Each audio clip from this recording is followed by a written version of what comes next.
चला तर मग गड सफारीमध्ये आज आपण हा किल्ला निवडला आहे, ढवळगड. तर ढवळगडाचं पुण्यापासून तब्बल 15 ते 20 किलोमीटर एवढ्या अंतरावर हा किल्ला आहे. चला तर मग आता पोचलो आहे आपण ढवळगडावरती. आता आपण ढवळगडाबद्दल सांगूया. रणधुरंदर दरेकर यांच्या देखरेखीखाली या किल्ला असायचा. आता आपण बघू शकतो या गडावर जायला हा रस्ता आहे. हा किल्ला डोंगरी किल्ला असून याची निर्मिती बाकीच्या किल्ल्यांवरती पहारा ठेवण्यासाठी केला जायचा. याच्या टोकावरून आपल्याला पुरंदर, वज्रगड, मल्हारगड असे 3 ते 4 किल्ले आपल्याला बघायला भेटतात आणि या किल्ल्यावरती संवर्धन झालेल्या आपल्याला बघायला भेटतं. तर चला तर मग पुढे जाऊया. पुढे आपल्याला एक छान असं मंदिर बघायला भेटतंय. जय शिवराय मित्रांनो, मी भावेश पवार. तर आपण आपल्या हिंडखोर मावळा या चॅनलवर आपण आल्याबद्दल तुमचं स्वागत आहे. सो आज आपण ढवळगडला बघणार आहोत काय त्याच्यामध्ये काय बघायला भेटतं ते. आता आपण मारुतीच्या मंदिरापाशी उभ्या बसलेलो आहोत. आता इथून पुढचा प्रवास आपण स्टार्ट करणार आहोत. बघूया पुढे आपल्याला काय काय बघायला भेटतं ते. सो चला जाऊया. चला तर मित्रांनो, हे आपण बघू शकता. आपण आता पायथ्यावरून वरती आलो आहे थोडंसं. तर आपल्याला मारुतीचं मंदिर बघायला भेटतं आणि ते पुढे येऊ शकता. पुढे येऊन बघू शकता तर दोन्ही बाजूला मारुती आहे. म्हणजे पाठीला पाठ लावून असे 2 मारुती आपल्याला बघायला भेटतात. आणि बघू शकता आपण कशा प्रकारचे मारुती आहे. आता आपण तिथून सरळ वरती जाणार आहोत. वरती बघू शकता एक बुरुज आपल्याला बघायला भेटते आणि त्या बुरुजाच्या सरळ पुढे गेलो तर आपल्याला छत्रपती संभाजी महाराजांचा पुणे जिल्ह्यातील पुरंदर तालुक्यातील डोंगरी किल्ला हा आंबोले गावाजवळ भोलेशेप डोंगर रांगेवरती बसलेला आहे.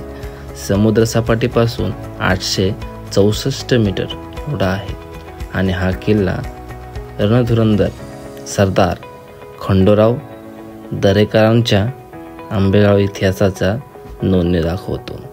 या किल्ल्याची उंची म्हणायची म्हणले तर जास्त नाही आहे आणि इथे जायचं म्हणलं तर आपल्याला 20 ते 25 मिनिटात आपण हा किल्ला सर करू शकतो.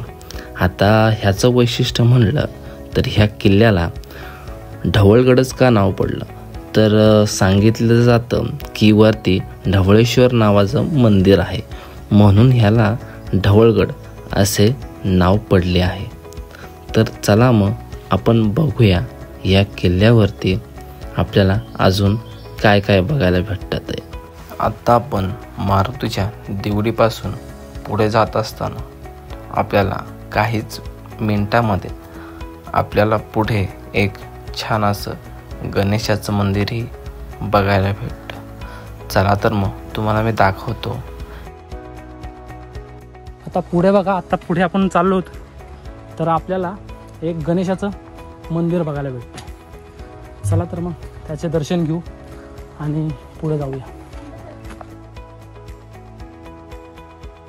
चला तर मग आता आपण गणेशाचं पुढे महादरवाजा बघायला भेटतो. आता इकडेच आपण महादरवाजापाशी जाऊया. बघू पुढे कुठलं मंदिर आहे ते.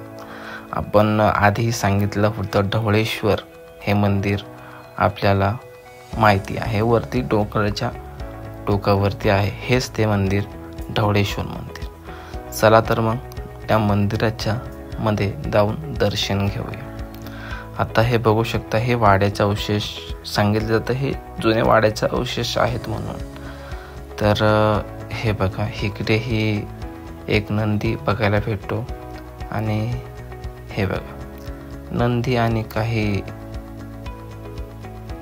गोष्टी आहेत. आता आपण मंदिरामध्ये दर्शन करायला जाऊया. आपण मंदिरामध्ये गेलो असता प्रथमच आपल्याला नंदीचे दर्शन होते.